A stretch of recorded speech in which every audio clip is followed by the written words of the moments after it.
So a new report detailing one Islamic group's decades-long reach into the U.S. The report claims the Muslim Brotherhood shares ideological goals with Muslim extremist organizations and aims to influence and infiltrate U.S. government, educational systems, civil rights groups. Dr. Kanta Ahmed is a senior fellow at the Independent Women's Forum and a member of the Council on Foreign Relations and joins us now. Knows, I would say, as much about the Middle East as anyone in America today.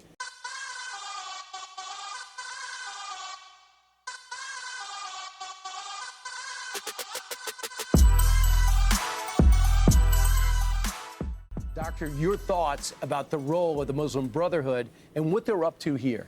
Well, this is something we've been recommending. Over 10 years ago, I wrote an article to say that the Muslim Brotherhood should be designated a foreign terror organization. This report by the Institute Studying Global Anti-Semitism and Policy shows the Muslim Brotherhood is influencing at the executive branch, it's influencing policymakers, it's reframing the argument. Post 9/11, there was Islamophobia, then came boycott, divestment, sanctions, demonizing Israel, and now we've just seen the pro-Hamas protests. That is all part of their multi-generational project to have a war against the secular and undermine our democracy using our democratic freedoms. And and the last administration, the demo retards, decided to open the border to allow. You know, people are thinking, oh my God, who are these illegal people that are coming in? Oh, not all of them are bad. Okay, well, the bad ones still got in. The bad ones that want to change the whole system of government in this country got in. Now we're having the issue of, okay, now we need to find these people and deport them. Okay, what about the people that became citizens in this country during the time they've been in America? And now they're U.S. citizens, but now they're bringing their ideology from their home country here in America and expecting America to change. They're trying to change our system of government. They're trying to take away our freedoms. Point blank. They're trying to take away our freedoms. And if people have an argument about that, I mean, look what happened to Charlie Kirk. Look what happened to that's all I got to say. One way, the protests on college campuses, and we see what's happening with our educational institutions. CARE. It's an acronym. What should we know about that organization? Council on American Islamic Relations. This is part of the other organizations Senator Ted Cruz and Governor Abbott in Texas are designating as criminal transnational networks. It portrays itself to be advocating for Muslims like me, but actually it's advancing an Islamist project. See? What CARE did in California that's under investigation, they took money purportedly for Afghan refugees, helped less than 200, took half of that $7 million and put it back in their own organization. They're disclosing only small fractions of their lobbying, which they're then using to finance and support radicals on campus. So they are subverting our academic institutions in line with their Islamist goals. So now that we recognize it, in fact, the Governor Abbott put this out yesterday, and here's a little of his missive. The Muslim Brotherhood and CARE have long made their goals clear: to forcibly impose Sharia law and establish Islam's mastership of the world. We hear that it's in parts of Michigan and also parts of Texas. Are they taking over small towns and putting these laws into effect? So I would say their mission is to advance Islamism. They're doing that in many ways, but we're not the only nation that's seeing this. France published an incendiary report on the Muslim Brotherhood. They're using hundreds of nonprofits, charities, student groups, professional societies, undermining local government, putting in politicians that are sympathetic to their views or openly acolytes. And are you guys paying attention to what she's just saying?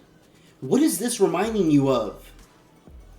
What they're doing, how they're doing it in other countries too. It's not just the United States.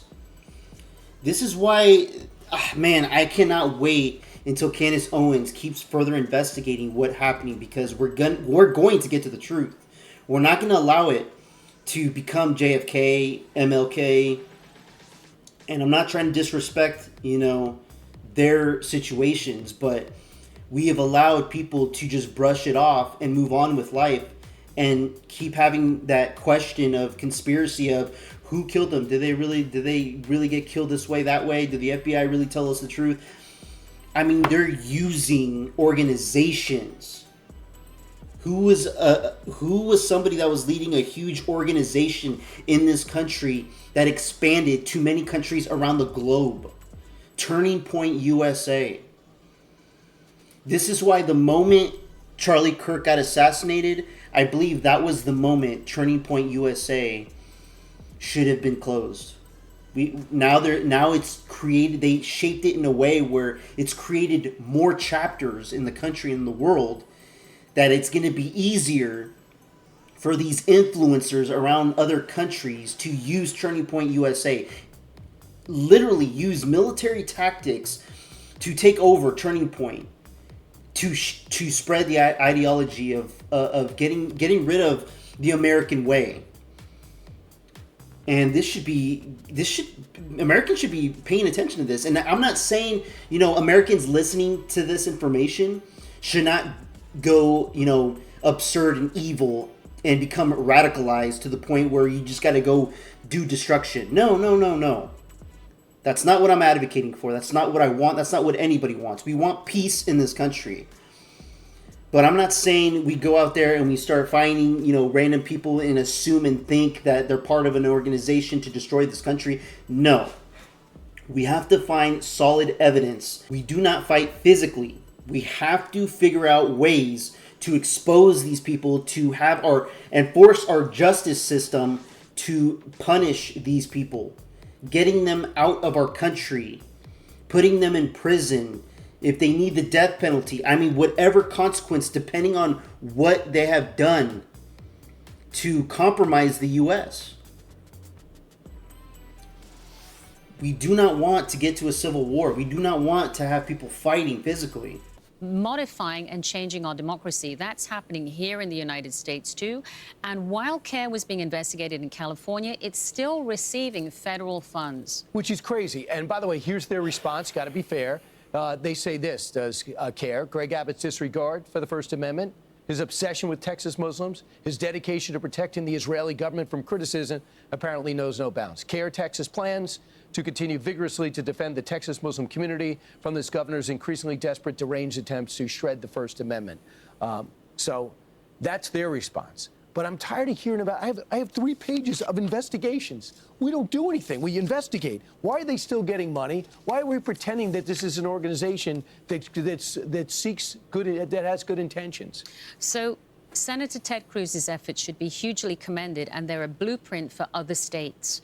Once these organizations are designated as potential FTOs or criminal networks, the finances can be opened. If they sue in retaliation, that will result in discovery, and you'll be able to see what's going on. So this is the first step. The second is that response you just read is typical. They're claiming religious advocacy, exploiting religious freedom and anti-discrimination laws while they subvert our democratic process. Say one thing, do another. That's what they're doing. That's the tactic. Once we start figuring out the tactic, we have to figure out ways to expose their fakeness. And this is how we have to tackle it. It's time to elevate reasoned, credible Muslim voices and learn from Saudi Arabia, Egypt, United Arab Emirates, France. Those Arab countries have designated this group as a terror group.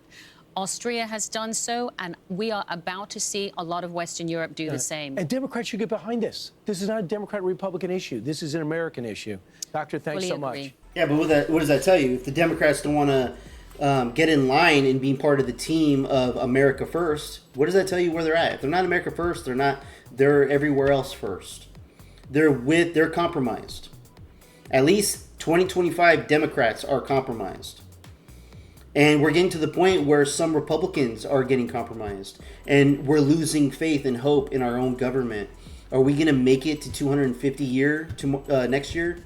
I encourage everybody out there to start speaking on this and what you think and believe should, the path of America should go. Should we stand strong as Americans, or should we allow these terrorist organizations take over all these different programs within our country to change our way of life in America? I mean, New York is already having the first step of changing ways.